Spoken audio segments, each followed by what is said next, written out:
Good morning बच्चों, welcome to my new video. आज हम लोग इस वीडियो में क्लास 9th का एक सेकंड चैप्टर है पॉलिनोमियल, जिसके बारे में ब्रीफ स्टडी करेंगे। ठीक है, तो आज हम लोग इसमें जो पढ़ने वाले हैं, आज के इस वीडियो में जो पढ़ने वाले हैं उसके बारे में हम लोग पहले जान लें। Topics to be covered. आज हम लोग इसमें क्या क्या पढ़ने वाले हैं इसके बारे में हम आपको जानकारी देते हैं। सबसे पहला बात तो हम लोग जो पढ़ेंगे वो पढ़ेंगे इंट्रोडक्शन। इस वीडियो में सबसे पहले हम करेंगे क्या, इंट्रोडक्शन। इंट्रोडक्शन कहने का मतलब कि polynomial, what is polynomial, polynomial होता क्या है, कैसे आइडेंटिफाई करेंगे पॉलिनोमियल को, है जी। उसके बाद पढ़ेंगे kinds of polynomial, kinds of polynomial. उसके बाद पढ़ेंगे kinds of polynomial. Kind polynomial होता है जैसे टर्म्स के बेस पे पॉलिनोमियल कितने तरह के होते हैं, या हम कह सकते हैं कि डिग्री के बेस पे पॉलिनोमियल क्या होता है, तो डिग्री। उसके बाद पढ़ेंगे डिग्री ऑफ पॉलिनोमियल। उसके बाद क्लास 9th का और इवन क्लास 10th का सबसे इंपॉर्टेंट टॉपिक पढ़ेंगे हम लोग, वैल्यू ऑफ पॉलिनोमियल। और दूसरा सबसे इंपॉर्टेंट टॉपिक है क्या, दूसरा सबसे इंपॉर्टेंट टॉपिक है जीरो ऑफ पॉलिनोमियल।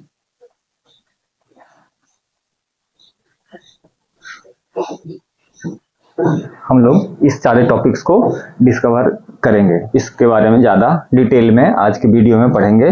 अगले वीडियो में इसके बाद वाले टॉपिक्स को कवर करेंगे, नहीं तो वीडियो बहुत ज्यादा लंबा हो जाएगा, आपको देखने में भी थोड़ा सा बोर हो जाएंगे आप। तो चलिए हम लोग इंट्रोडक्शन से स्टार्ट करते हैं। तो आपने, आई होप इसको आपने लिख लिया होगा, क्योंकि इतनी ही बातों को हम लोग इस वीडियो में डिस्कस करेंगे। अब हम इसको मिटा देते हैं और इंट्रोडक्शन से स्टार्ट करते हैं। इंट्रोडक्शन से स्टार्ट करते हैं। पॉलिनोमियल सीखने से पहले हम थोड़ा सा जो हमारे बुक में जो पॉलिनोमियल का जो डेफिनेशन है या बुक में जो फॉर्मेशन है, क्या है, a0 plus a1x plus a2x square plus dot dot dot plus an minus 1 x to the power n minus 1 plus an x to the power n। इसके बारे में भी पढ़ेंगे, समझ में आया, इसके बारे में भी हम लोग पढ़ेंगे। तो उससे पहले हम लोग इंट्रोडक्शन में ले लें कि पॉलिनोमियल होता क्या है। तो हम लोगों ने जब अलजेब्रिक एक्सप्रेशन पढ़ा था तो उसमें पढ़ा था हम लोगों ने कि वैसे अलजेब्रिक एक्सप्रेशन जिसमें दो या दो से अधिक टर्म्स होते हैं, the algebraic expression having two और मोर टर्म्स,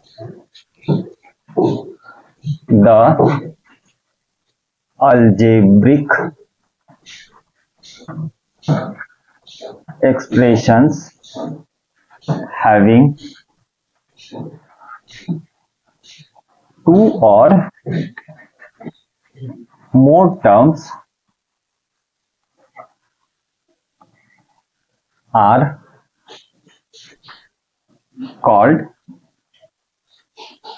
polynomial।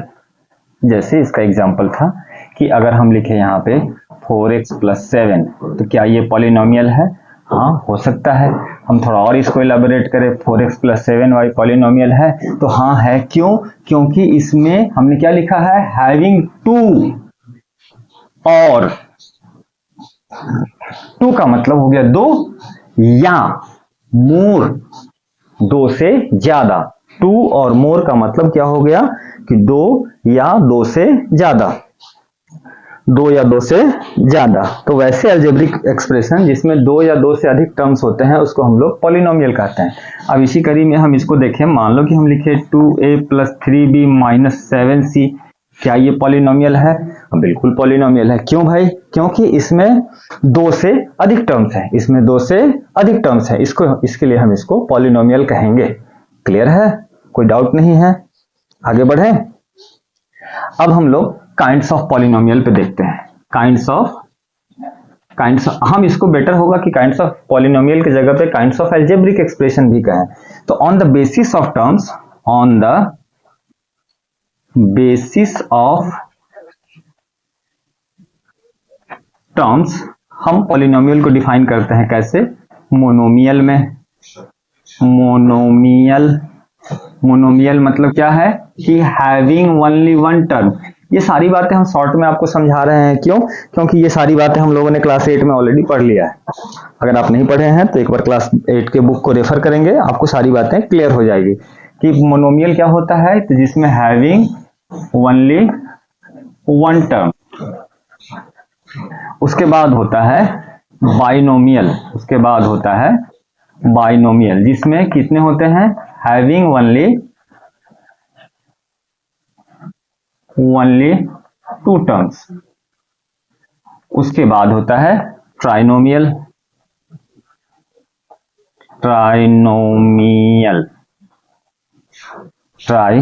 गलती लिख दिया। ट्राइनोमियल जिसमें क्या होंगे? मोस्टली 3 टर्म्स होंगे।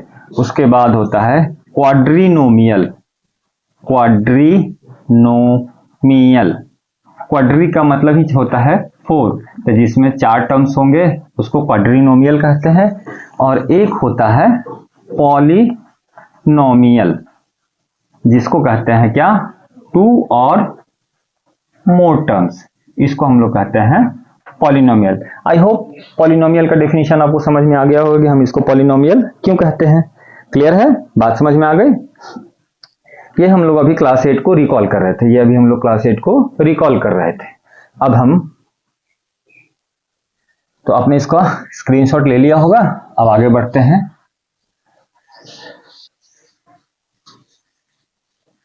हम लोग अब पढ़ेंगे क्या कि पॉलिनोमियल को देख लिया। अब हम लोग देखते हैं, अब हम लोग एक्चुअली में क्लास 9th में इंटर कर रहे हैं। हाँ, डिग्री क्या होता है?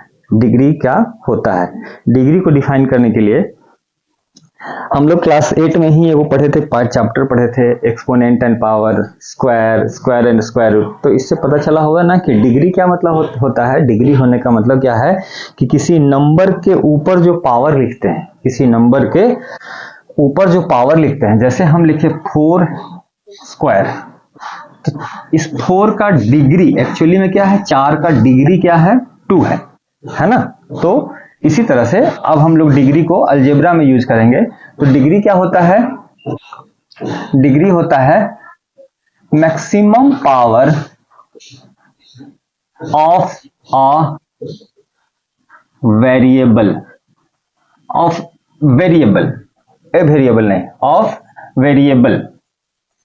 इन अ पॉलिनोमियल। ये बातें हमको बताई जाती हैं। क्या बताई जाती हैं कि डिग्री क्या होता है बच्चे?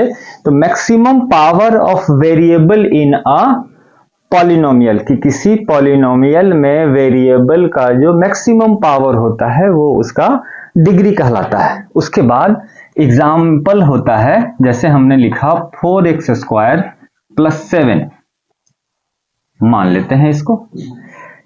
तो हमने देखा कि इसमें वेरिएबल का मैक्सिमम पावर क्या है? तो 2 है। वेरिएबल का मैक्सिमम पावर क्या है? 2 है। तो हम इसका डिग्री क्या लिख सकते हैं? इसका डिग्री लिख सकते हैं 2। अच्छा ठीक है, हमने लिखा 7x³ + 5x² + 9। अगर इस बात को लिखा जाए, अगर हम इसको थोड़ा सा अच्छा से लिख दें x³, तो यहाँ पे सटीक बेटर है ना। देखो, maximum power of variable, maximum power, यहाँ पावर 3 है, यहाँ पावर 2 है, तो मैक्सिमम पावर 3 है, तो हम इसका डिग्री लिख देते हैं 3। यहां तक मेरा डेफिनेशन जो है या हमको जो समझाया गया वो बात सही है, यहां तक ये बात सही है। लेकिन हमको ये बात जचता कब नहीं है? हमको जब ये बात तब नहीं जचता है जब हम 7x² + 5y³ + 7xy आता है।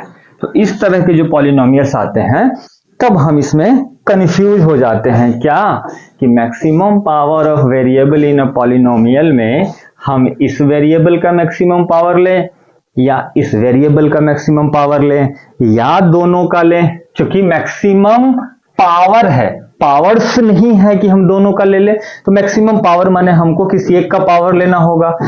अगर हम लेते हैं 2 तो ये नाराज, अगर 3 लेते हैं तो ये नाराज। तो हम तो नाराज तो किसी को करना नहीं है। अब नाराज करना नहीं है तो इसका मतलब क्या है कि इस डिग्री के मीनिंग या डिग्री के सेंस में कहीं प्रॉब्लम है। अगर इस प्रॉब्लम को दूर करना है, अगर इस प्रॉब्लम को दूर करना है तो मेरे को क्या दिख रहा है, इसमें एक सजेशन, एक वर्ड जोड़ देना है। क्या? तो maximum power of variable in a polynomial of one variable, of one variable मतलब कि वैसा पॉलिनोमियल का डिग्री जिसमें एक ही वेरिएबल इन्वॉल्व हो। अब इस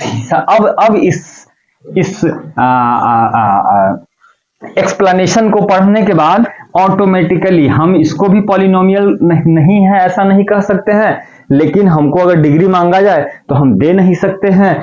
तो या तो हमारे नॉलेज में कमी है, या तो ये पॉलिनोमियल होने में शक है, या हमारे डेफिनेशन में दिक्कत है।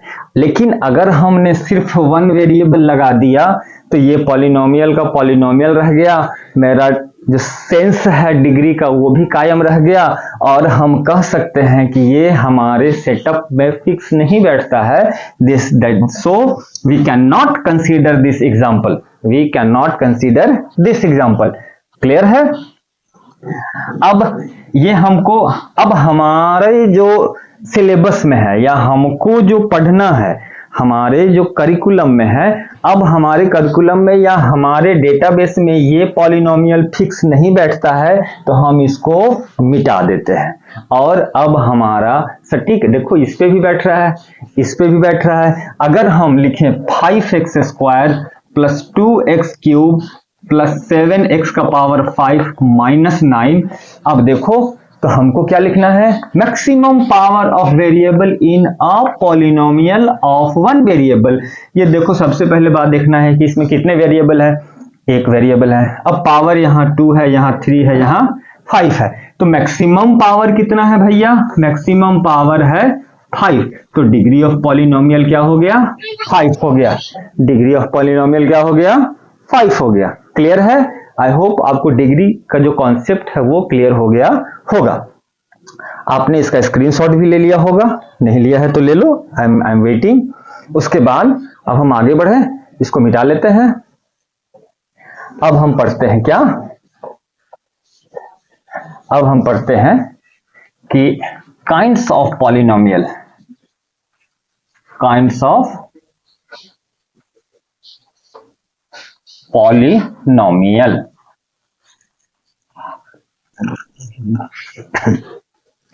मैंने अभी टर्म्स के बेस पे काइंड्स पढ़ाया आपको, जिसमें था कि मोनोमियल था, बाइनोमियल था, ट्राइनोमियल था, क्वाड्रिनोमियल था, पॉलिनोमियल भी था।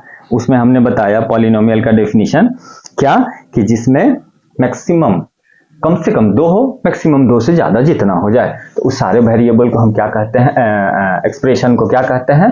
पॉलिनोमियल कहते हैं। बेसिकली ये मेरा मानना है, और हम गलत भी हो सकते हैं। तो टर्म्स के आधार पे जो पॉलिनोमियल्स होते हैं ना, उसका भरपूर यूटिलाइजेशन, मैक्सिमम यूटिलाइजेशन जिसको कहते हैं, हम उसको एडिशन, सब्ट्रैक्शन, मल्टीप्लिकेशन में करते हैं, कर सकते हैं। बेधड़क थोड़ा बहुत मल्टीप्लिकेशन में कर सकते हैं। जैसे अगर हमको बोला जाए 3a से 5a प्लस b को मल्टीप्लाई करो, तो हम इसको मल्टीप्लाई किया तो ये हो गया 15a square plus 3ab। Multiply कर दिया, बहुत हद तक अगर ये छोटे छोटे पॉलिनोमियल आ जाएं तो हम इसको फैक्टराइज करके, इसके कॉमन फैक्टर को छांट करके, इसमें से कॉमन टर्म्स को निकाल के इसको फैक्टराइज भी कर सकते हैं, लेकिन बड़े स्केल पे करने में बड़ी परेशानी होगी। तो मेरा मानना है क्या, कि अलग अलग वेरिएबल वाले जो पॉलिनोमियल हैं उससे कन्वीनियंटली हम एडिशन, सब्ट्रैक्शन और कुछ लिमिटेशन तक मल्टीप्लिकेशन कर सकते हैं, लेकिन उससे ज्यादा नहीं कर सकते हैं। अब हमको फैक्टर मल्टीपल निकालना हो तो थोड़ा सा प्रॉब्लम होगा, तो इसके लिए हम लोग क्या करते हैं कि डिग्री के हिसाब से जो पॉलिनोमियल के काइंड है उसके बारे में स्टडी करते हैं। तो हम यहां लिखते हैं क्या, on the basis of degree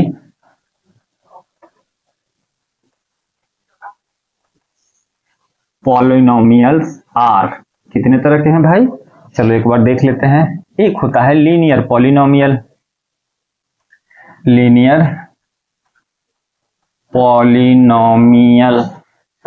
एक होता है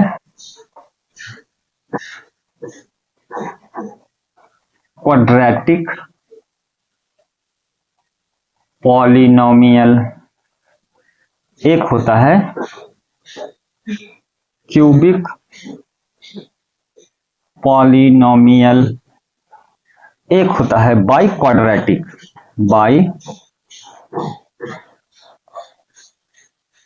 क्वाड्रेटिक या अभी नया नया इसका एक नामकरण हुआ है क्वार्टिक, QUARTIC, क्वार्टिक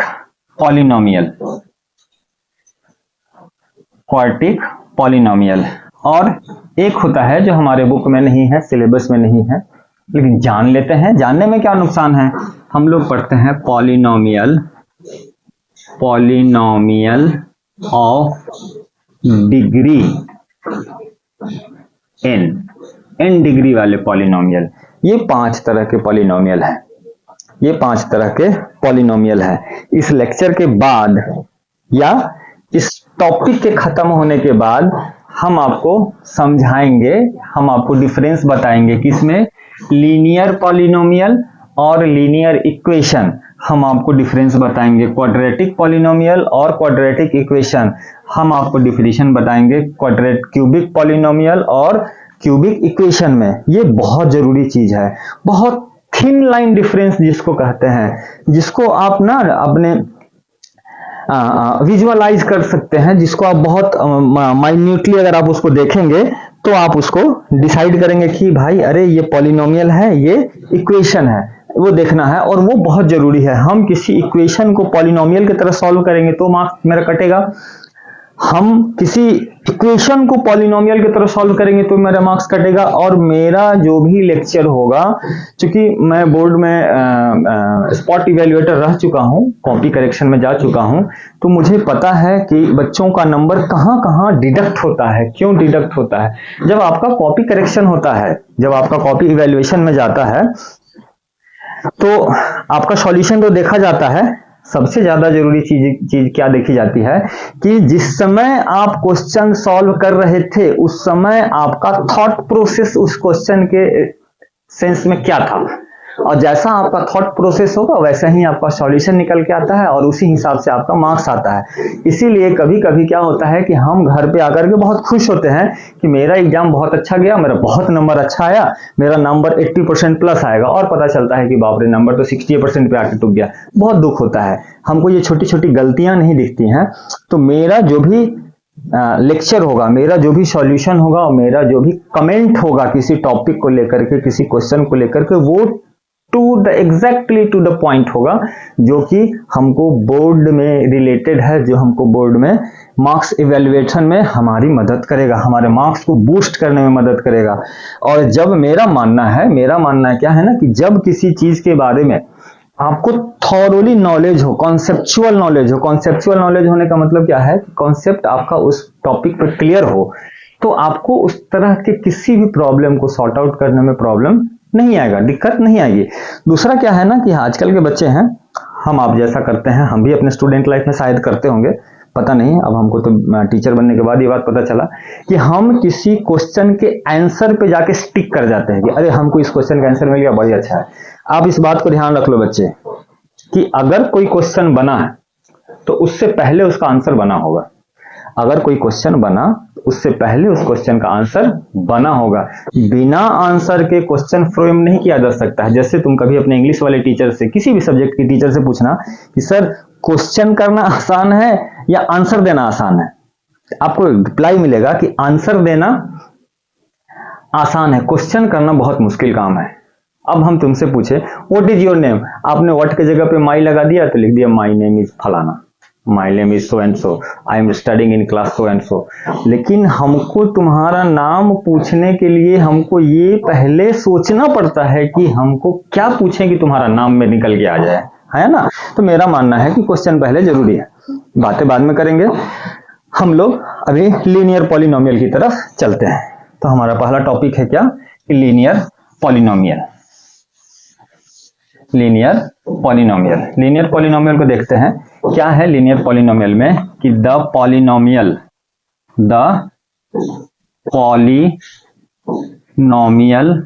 ऑफ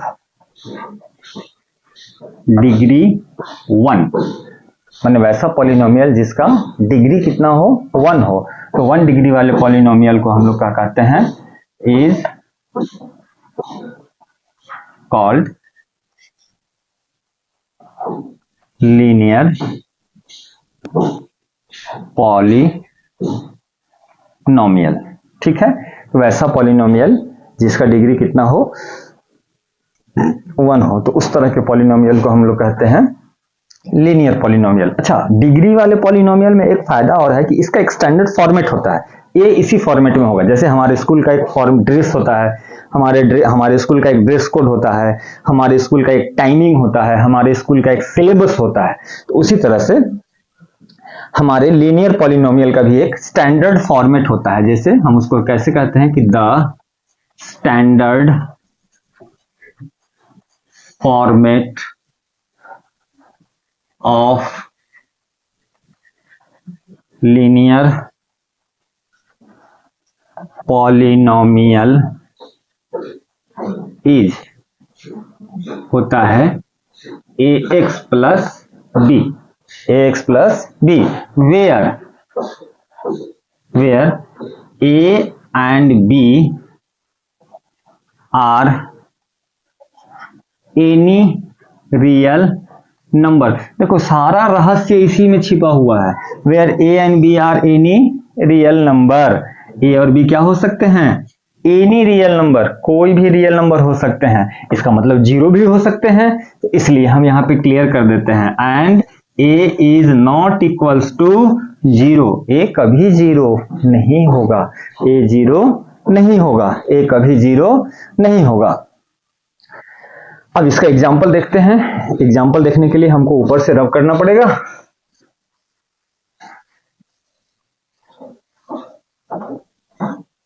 ये कर लिया। अब इसका एग्जाम्पल देखा जाए कि 4x प्लस 7 मान लो लिखते हैं। अब हमको कहा बोला गया कि ax प्लस b से है, कंपेयर करो भाई ax प्लस b से। तो ये क्लियर दिख रहा है कि ये टर्म इसको डिपिक्ट कर रहा है और ये टर्म इसको डिपिक्ट कर रहा है। और अगर दोनों को कंपेयर किया जाए तो a का वैल्यू क्या दिखा रहा है, 4 दिखा रहा है, b का वैल्यू क्या दिखा रहा है, 0 b का वैल्यू 7 दिखा रहा है। अब देखो a and b are any real number. Do we have any confusion or doubt for being 4 and 7 a real number? क्या 4 और 7 को रियल नंबर होने में कोई डाउट है, कोई हमको कंफ्यूजन है क्या? बिल्कुल नहीं होनी चाहिए। इसको रियल नंबर होने में डाउट बिल्कुल नहीं होना चाहिए। क्लियर है। दूसरी बात क्या है कि a 0 नहीं होना चाहिए, a 0 नहीं हो। आई हैव नॉट, हमने b का ठेका नहीं लेके रखा है, हमने b का ठेका नहीं ले रखा है। इस डेफिनेशन के अकॉर्डिंग, इस फॉर्मेट के अकॉर्डिंग b का ठेका नहीं लेके रखा है। अगर ठेका नहीं लेके रखा है तो अगर हम 3x लिखें तो क्या ये पॉलिनोमियल होगा? तो ये बिल्कुल पॉलिनोमियल होगा। क्यों? क्योंकि a एंड b, अगर हम इसका कंपैरिजन ax प्लस b से करें तो a का वैल्यू क्या हो गया बच्चे? 3। a का वैल्यू क्या हो गया? 3। और प्लस b का वैल्यू क्या हो गया? b का वैल्यू 0। 0 एक रियल नंबर है, हमेशा ध्यान रखिएगा। तो अगर हम सिर्फ 3x लिखें, अगर हम सिर्फ 5x लिखें तो क्या ये लीनियर पॉलिनोमियल है? बिल्कुल है। अगर हम 1/2x लिखें, क्या ये पॉलिनोमियल है? हाँ बिल्कुल है। कौन सा पॉलिनोमियल है? लीनियर पॉलिनोमियल है। थोड़ा सा रिकॉल करो तो टर्म्स के हिसाब से इसको हम मोनोमियल कहते थे, जो एक टर्म वाला होता है उसको मोनोमियल। हम टर्म्स के हिसाब से मोनोमियल को तो पॉलिनोमियल कंसीडर ही नहीं करते हैं, लेकिन डिग्री के हिसाब से देखा जाए तो एक टर्म वाला पॉलिनोमियल एक्सप्रेशन भी हमारे लिए पॉलिनोमियल बन जाता है। आई होप आपको ये लीनियर पॉलिनोमियल का कॉन्सेप्ट समझ में आ गया होगा। अब हम एक बात और लेते हैं। तीसरी बात हमको क्या समझाना है, इसको पहले हम साफ कर लेते हैं। तीसरी बात है कि तीसरी बात जरूरी है क्या, कि इन ax प्लस बी में a जो है, a को हम कहते हैं coefficient of x, coefficient of x, और b को कहते हैं कांस्टेंट टर्म, b को कहते हैं क्या, कांस्टेंट टर्म, b को कहते हैं कांस्टेंट टर्म। क्लियर है? क्लियर है? अगर इससे रिलेटेड, इस लीनियर पॉलिनोमियल से रिलेटेड कोई भी डाउट हो तो आप हमको मैसेज कर दीजिएगा, हम उसका रिप्लाई करेंगे। क्योंकि मेरा ये अभी नया नया यूट्यूब चैनल चला है, तो हम आपके मैसेज का रिव्यू करेंगे, और अगर कुछ गलत कमेंट होगा तो हम उसको जरूर सॉर्ट आउट करेंगे। अगर उसमें कुछ आपका डाउट हुआ तो हम उसको अगली वीडियो में क्लियर करने का कोशिश करेंगे। क्लियर है?